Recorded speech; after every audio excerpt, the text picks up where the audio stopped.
Bonsoir à tous, ravi de vous retrouver une nouvelle fois dans cette vidéoconférence avec aujourd'hui un médecin urgentiste qui nous vient de France, de l'hôpital privé de la Saint-Denis.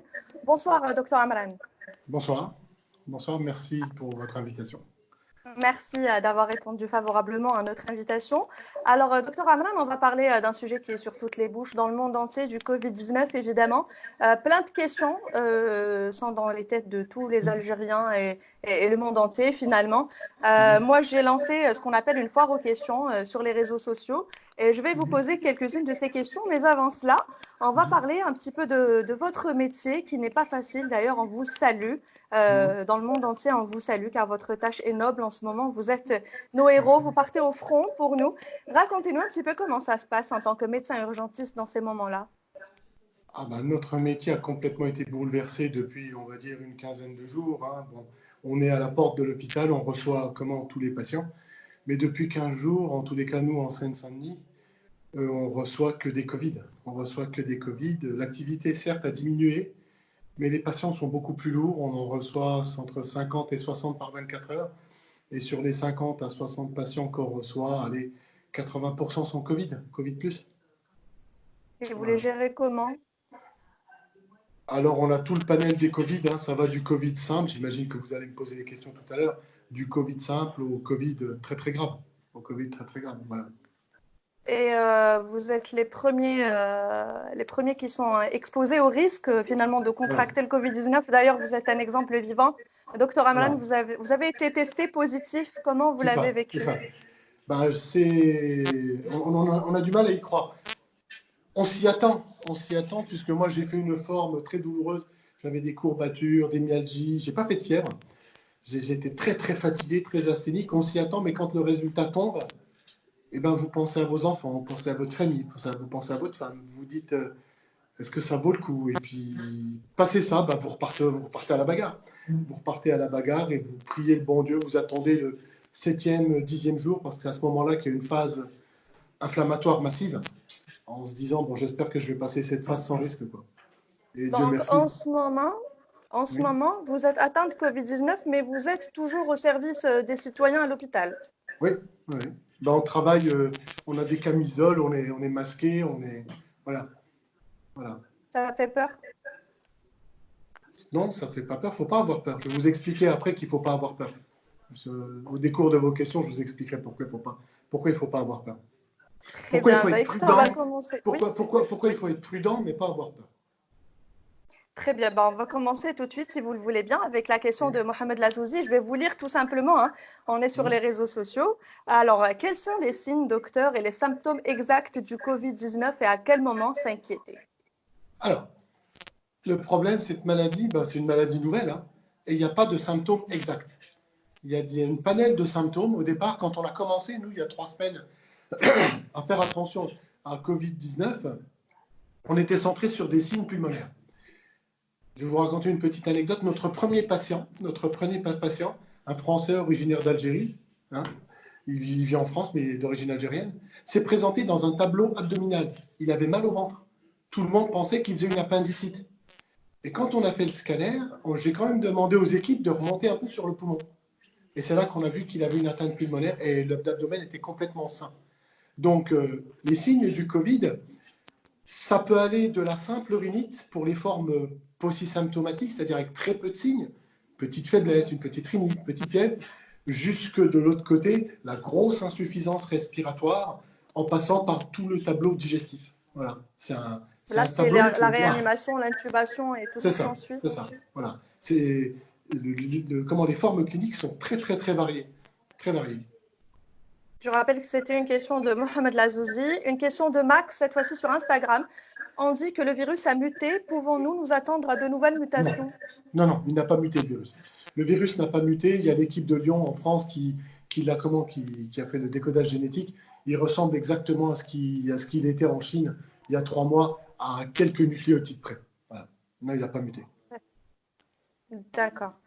Alors, question de Massinissa. Une fois que la personne guérit du Covid-19, peut-elle être infectée une nouvelle fois par ce virus ou est-elle immunisée? Non. Aujourd'hui, les études s'accordent à dire qu'on est immunisé. Il y a eu une étude chinoise qui avait dit que certains cas, avaient été réinfectés, mais apparemment ce sont des cas d'importation. Mais normalement, non. Une fois qu'on est en contact avec ce virus, on développe une immunité. On développe une immunité et je ne suis pas convaincu du tout, et la classe scientifique en France n'est pas convaincue que l'immunité soit mauvaise. Il y aura une bonne immunité, on pense. Question de Maëssa. Quelle est l'origine de ce virus? Alors, on a entendu plein de choses, hein, des choses fantastiques, un peu à la James Bond. Non, non, c'est simplement un virus donc, qui vit chez l'animal, principalement la chauve-souris, qui est passé chez le pangolin, qui a été un hôte intermédiaire. Le réservoir est la chauve-souris, l'hôte intermédiaire était le pangolin. Et nous, l'homme, on a été un hôte accidentel. Un hôte accidentel, le seul souci, c'est qu'il y a une contamination interhumaine. Voilà. Normalement, ce virus ne vit pas chez nous, normalement. Sauf que maintenant, il est passé accidentellement chez nous, donc on en est devenu un réservoir. Voilà. Deuxième question de Maëssa. Êtes-vous pour ou contre la chloroquine? Ouf. C'est un grand débat, ça. C'est un grand débat. Simplement. Simplement, c'est que j'ai pas pris de chloroquine. D'accord. Le gros souci, pas. c'est pas que j'y crois pas. On n'a pas les preuves. On n'a pas les preuves scientifiques que ça marche ou que ça marche pas. Je vais vous expliquer pourquoi. Aujourd'hui, en France, il y a une grosse polémique avec un scientifique de renom, d'ailleurs, qui dit, oui, voilà, j'ai donné de la... Ouais, c'est ça. Je donne de la chloroquine et les gens guérissent. Naturellement, je vais vous expliquer, c'est très simple. Qu'est-ce qui se passe lorsque Covid-19 vous infecte? Il y a deux issues. Il n'y en a pas 10, il y en a deux. Soit vous le tuez, soit il vous tue. Dans 98% des cas, vous allez le tuer. Dans 2% des cas, il va vous tuer. Dans les 80% des cas des patients qui feront cette forme légère, vous tuerez le virus. Et naturellement, vous allez avoir le virus qui augmente dans votre corps. Votre immunité va se mettre en route et ça va descendre. Et ça prend 8-10 jours. Donc, quand vous donnez de la chloroquine à ce moment-là, qui vous dit que c'est la chloroquine qui diminue la charge virale et vous soigne? Rien ne peut vous dire ça. Et le grand biais des études du professeur Raoult, c'est qu'il n'y a pas de groupe témoin. Il donne de la chloroquine à des gens malades, on ne sait pas à quel niveau de maladie, et on les compare à rien. Vous voyez? Normalement, on fait le double aveugle, c'est que vous prenez deux patients malades, un vous donne un traitement, l'autre vous ne lui donnez pas. Vous voyez comment ça évolue. Donc, pour le moment, nous n'avons pas assez de recul pour dire si la chloroquine est bonne ou pas. Voilà, il faut attendre les études, elles vont arriver d'ici une dizaine de jours. Une dizaine de jours, on saura. Question de Najib, cette fois-ci, est-ce que toutes les maladies chroniques sont des facteurs à risque ou pas? Non, absolument pas. 3 grosses pathologies ont été mises en avant comme facteurs de comorbidité. Vous avez l'hypertension artérielle, vous avez le diabète et vous avez la surcharge pondérale. C'est ce qu'on appelle les syndromes métaboliques. En gros, c'est la personne de 40 ans, bien en chair, qui a du diabète et de la tension. C'est principalement ça les patients qui vont en réanimation en France. Les deux types de diabète? Oui. D'accord. Question de Nora cette fois-ci. Quand on fait partie du corps médical, en ce moment, doit-on rentrer chez soi ou se mettre en quarantaine? Non. Il faut déjà se protéger au travail. Il faut mettre des surblouses, des masques, des charlottes, des lunettes. Ensuite, oui, vous faites un peu la grimace. J'ai vu les images. On les a. Voilà, j'ai vu les images de nos ministres très bien protégés, avec les gens derrière, juste avec des masques. Bon, qu'est-ce que vous voulez que je vous dise? Je trouve ça honteux, mais bon, c'est comme ça. En tous les cas, j'invite mes confrères algériens à se protéger. Une tenue, une surblouse, une charlotte, des lunettes, un masque, quel que soit le masque, mais qui mettent un masque. L'idéal, ce serait un FFP2. S'ils n'en ont pas, un masque chirurgical. À défaut de merde, on mange des grilles, c'est comme ça, ou inversement, je ne sais plus. Un masque, oui. Et voilà. Et quand ils partent, quand ils rentrent à la maison, ils peuvent rentrer chez eux, mais ils mettent leurs affaires au lavage et ils se lavent. Voilà, c'est tout. Voilà. Question de Laura toujours. Pour les privés, comme les dentistes, comment doivent-ils gérer les urgences? Eh bien, là, on va peut-être parler de la question d'après, parce que ce qui est important, aujourd'hui en Algérie, vous avez peu de morts.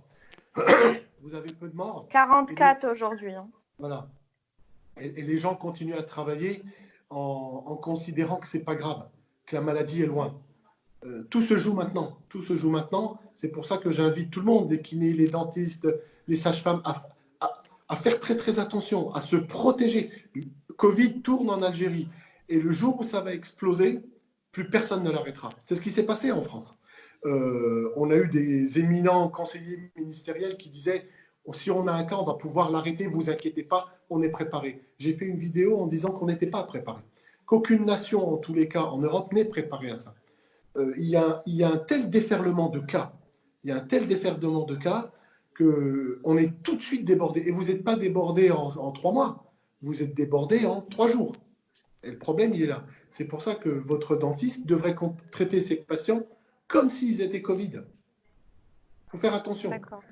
La grosse particularité de cette maladie, c'est que dès que vous l'attrapez, vous êtes contagieux. Alors, je vous en reparlerai après si une question se présente. Oui. Alors, question de Abdou, peut-il y avoir une incohérence entre la réalité et les chiffres déclarés par les autorités, étant donné que l'on n'effectue pas assez de tests par jour? Oui, alors ça, c'est une très très bonne question. Il ne faut absolument pas se fier au cas, au nombre de décès et au nombre de cas testés. Je vais vous raconter la petite histoire qui s'est passée en Chine. Lorsqu'ils ont bouclé la province du Hubei, 56 millions de personnes, ils l'ont fait lorsqu'ils ont eu 444 cas. Et ils se sont dit, on va tout reprendre à zéro. Ils ont repris tous les patients, ils les ont réinterrogés. Ils se sont rendus compte que au moment où ils avaient les 444 cas, en réalité, ils avaient, je crois, 12 000 patients réels, 12 000 patients infectés, 12 000 cas réels. Donc, c'est un rapport de 27. Il y a un rapport de 27. Aujourd'hui, si vous dites que vous avez testé 100 patients en Algérie, considérez que vous avez 2700 cas déjà qui tournent. Et dans cette même étude, par rapport au nombre de morts, on a fait, bon après c'est des statistiques, hein, par rapport au nombre de morts, il faut multiplier par 800. Vous avez combien de morts en Algérie? Là, on a 44 morts en ce moment. Alors on va dire 40. Voilà, ça veut dire que vous avez 32 000 cas qui tournent. 3200 cas qui tournent. Attendez, je dis 3200. Non, plus que ça, puisque 40 fois 800, 40 ça fait 30, non, ça fait 32 000 cas qui tournent. 32 000 là. Ouais. Attendez, je vais vous dire ça tout de suite, puisque je suis fatigué. Là, ça fait beaucoup de temps que je travaille. Je vais vous dire ça tout de suite. Vous avez dit 40 fois 800. Ouais, ça fait 32 000 cas. Il y a 32 000 cas actuellement. Selon certaines études, il y aurait 32. Soit on multiplie par 800 le nombre de morts, soit par 27 le nombre de testés positifs. Et il y a là, le grand drame de Covid, c'est là. C'est que 80% des patients vont faire des formes asymptomatiques. On a testé des patients chez nous, ils n'ont jamais été malades. Il y a des collègues qui n'ont jamais été malades, leur test a été positif. Oui. Et pourtant, ils ont été contagieux. Le grand drame de Covid, c'est qu'il est très, très, très contagieux. Très contagieux. C'est pour ça qu'aujourd'hui, en Algérie, on se dit qu'il n'y a pas beaucoup de morts, il n'y a pas beaucoup de cas détectés, donc c'est pas grave. Non, l'erreur est là. C'est extrêmement grave. C'est extrêmement grave. Et c'est cette information qu'on doit faire passer. C'est vrai. Alors, on passe à la question de Sonia. Quand allons-nous sortir de ce cauchemar, docteur Amran? Alors, nous, en Europe, on considère qu'on commencera à voir le bout du tunnel mi-mai, fin mai. On en a pour 2 mois encore. On en a pour 2 mois et ça va être long. Hein. Et je pense que tant qu'on n'aura pas trouvé de vaccin, on aura toujours des résurgences comme ça, des petits clusters comme ça. Étant donné qu'il y a des cas asymptomatiques, donc voilà, il y aura je pense, une deuxième vague. C'est ça. C'est ça. C'est ça. Le confinement est-il une vraie solution selon vous? À défaut de médicaments, c'est la solution. C'est la solution. C'est la seule. C'est pas la seule. Une des principales solutions.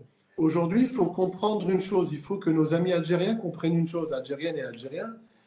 Le virus ne se balade pas. Le virus se transmet d'un individu à l'autre. Ne mettez pas 2 individus l'un à côté de l'autre, le virus s'arrête de propager. Souvenez-vous ce que je vous ai dit. C'est une guerre entre un virus et un homme. Dans 98% des cas, l'homme va le tuer. Sauf que si vous le transmettez, eh ben, la guerre se poursuit. Et par moment, il gagnera. Il gagnera. Le confinement et la distanciation sociale, j'en parlais déjà sur mes pages Facebook en date du 11. C'est majeur. Quand je vois les images en Algérie, les gens dehors, vous ne vous imaginez... je vais me faire un peu l'oiseau de mauvais augure. Ça va être terrible en Algérie. Ça va être terrible. Les gens ne s'en rendent pas compte maintenant. Vous allez avoir un nombre de morts, vous imaginez même pas. Vous imaginez, quand je vois ce qui se passe, quand je vois ce qui s'est passé en France et quand je vois ce qui se passe en Algérie, la promiscuité, les manifestations du vendredi, mais le virus, il est content. Là, il se dit super. Là, je suis dans mon élément. Il faut que les gens restent chez soi. Il faut que les gens sentent. C'est maintenant qu'il faut le faire. À chaque fois que vous attendez 24 heures,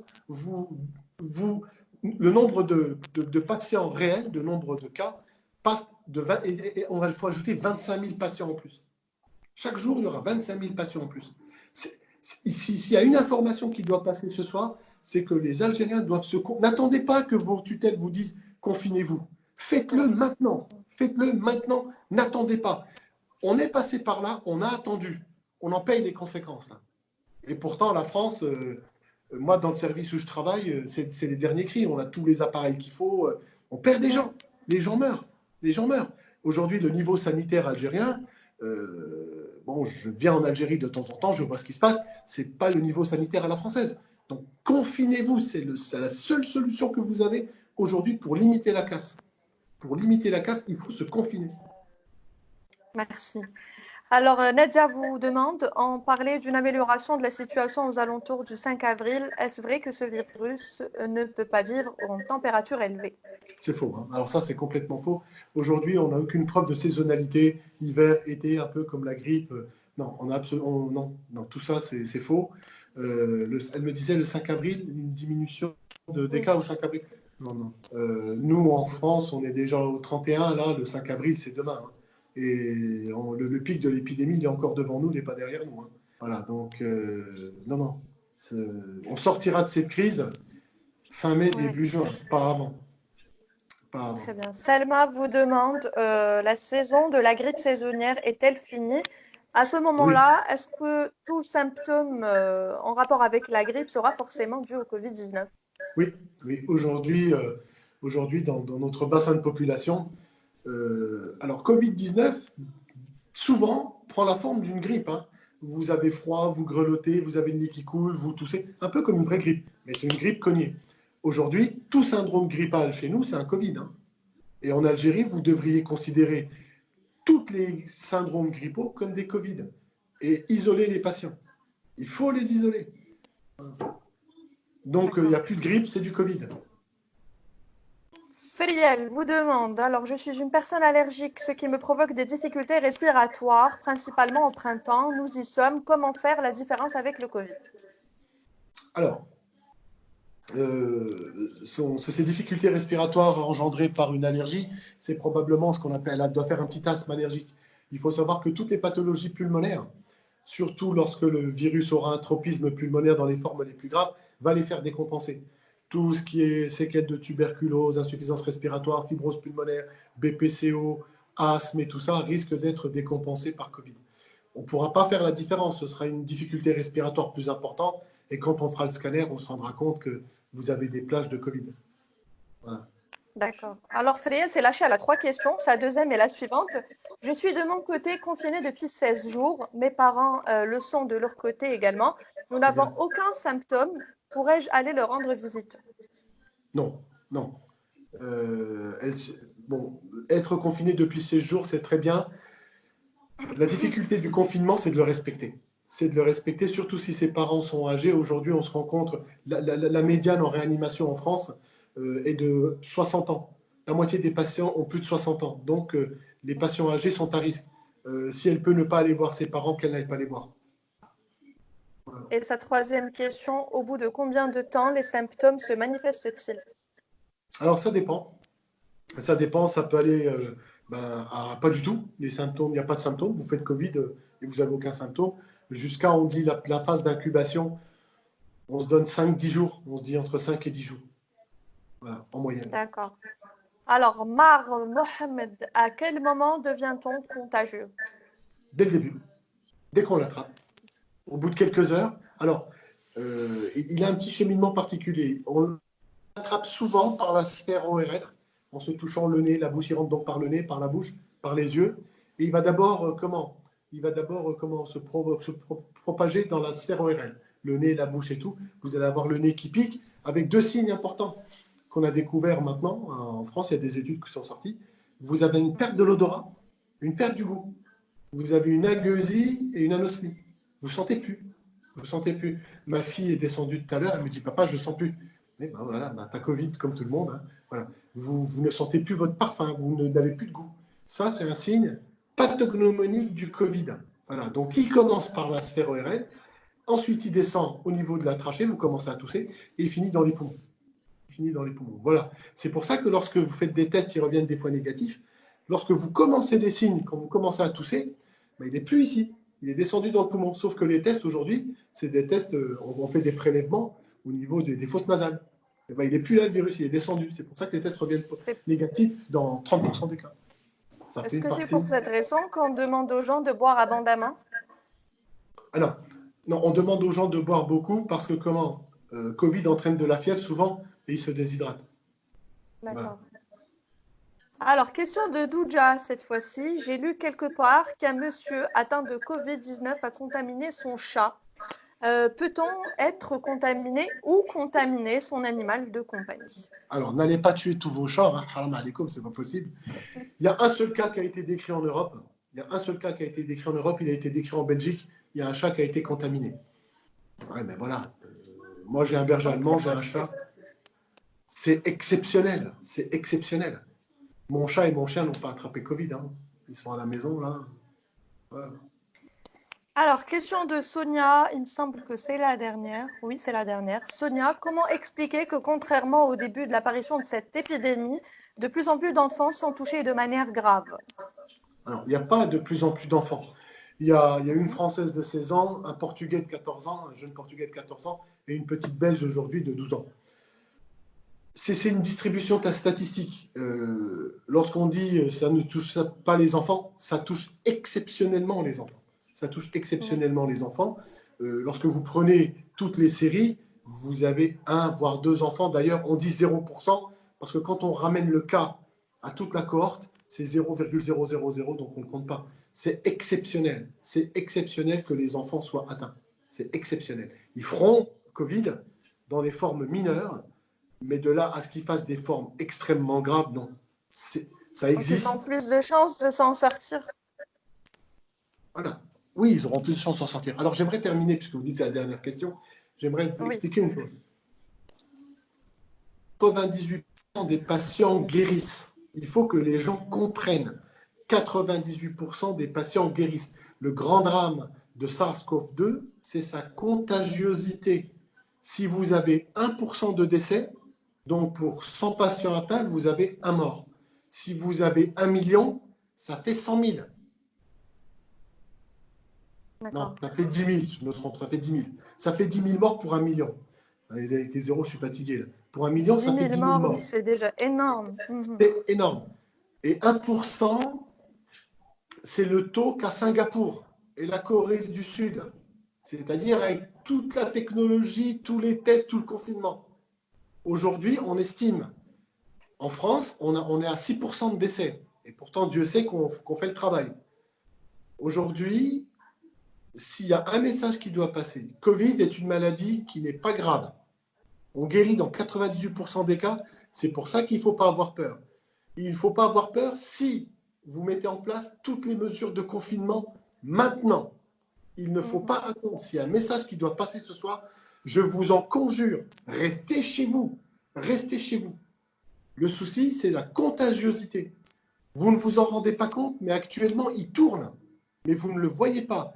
Quand ça va exploser à Alger, là, vous êtes à 50 cas. Allez, dans 10 jours, si les gens ne se confinent pas, ça va être une catastrophe. Mais ça va être dramatique. On est à 716 cas, on est à 44 morts. Alors moi, j'aimerais juste, docteur Amran, si vous le voulez bien, pour clore ce débat, revenir sur une chose qu'on s'est dite en off. Vous m'aviez dit que si on arrivait à 50 morts, ça allait devenir dramatique pour l'Algérie. Oui, après, il faut faire un peu de statistiques. C'est une courbe. Comment? Il faut savoir que tous les 2,3 jours, vous doublez votre nombre de morts. Et par conséquent, votre nombre de cas réels. Donc, si aujourd'hui, vous en avez 50, dans 2 jours, vous en avez 100, dans 4 jours, vous en avez 200, Dans 6 jours, vous en avez 800. Non, ça fait 200. Ça va très vite après. C'est un peu ce qui se passe aujourd'hui. Nous avons eu 132 cas confirmés en plus. Donc, je pense que 132 cas confirmés, 132 cas que vous avez testés. Oui, 132 nouveaux cas testés. Voilà, testés. Sans compter tous ceux que vous n'avez pas testés. Nous, en France, aujourd'hui, on en est, j'ai les chiffres devant moi là, 52 128. 52 128 cas confirmés. C'est parce qu'on les a testés. Ces 52 000, il faut multiplier, comme j'ai dit tout à l'heure, par 27. Voilà. Donc en France, on est aux alentours du million de patients, voire un peu plus. Voire un peu plus. Et c'est pour ça qu'on a beaucoup de morts. J'ai prédit il y a 10 jours, j'ai prédit un peu plus de 10 jours qu'on serait, alors on me prenait pour un fou en France, hein, on me prenait pour un fou, je leur ai dit qu'on serait entre 10 et 20 000 morts. Ben, on prend le chemin, là on a 3 500, l'Italie a dépassé la barre des 10 000, l'Espagne dépassera la barre des 10 000 dans 48 heures. Vous savez, en France, on n'est pas plus malin que les autres, hein, donc on va suivre le même chemin. Hein. Là, on fait tout pour essayer de tasser un petit peu, mais ce sera ça. L'Algérie, si vous ne vous confinez pas maintenant, c'est ce qui va vous arriver. C'est ce qui va vous arriver. Ne pensez pas être plus malin que tout le monde. Tout le monde se dit, oui, pas chez moi, mais chez l'autre. C'est complètement abstrait. On se bat contre quelque chose d'impalpable. On ne sait pas ce que c'est qu'un virus. On ne sait pas ce que c'est et ça ne fait pas peur. Ça ne fait pas peur tant qu'on n'aura pas vu les gens suffoquer. Parce qu'ils suffoquent. Hein. C'est dramatique. Hein. Le souci, les gens meurent en France. Non pas parce... Là, c'est parce qu'on n'a plus de place. On ne sait pas où les mettre. C'est pour ça qu'ils meurent. Si on avait 50 000 places de réa, ben, ils ne mourraient pas. Sauf qu'on n'a pas de place. On n'a pas de place, on n'a pas le personnel. Il est là le problème. En Algérie, il y a des réa qui sont bons, il y a du matériel qui est bon, mais il n'y en a pas assez. Il faut savoir que quand vous mettez un patient en réanimation, c'est minimum 3 semaines. Il occupe la machine pendant 3 semaines. Et c'est ça, on n'est pas préparé pour ça. Donc le maître mot, confinez-vous. Confinez-vous. Voilà. Merci beaucoup, docteur Amran. En tout cas, je vous souhaite bon courage dans vos fonctions et soignez-vous bien. Merci de m'avoir invité et puis hashtag restez chez vous. Voilà. Merci. Merci à vous. Au revoir. Au revoir.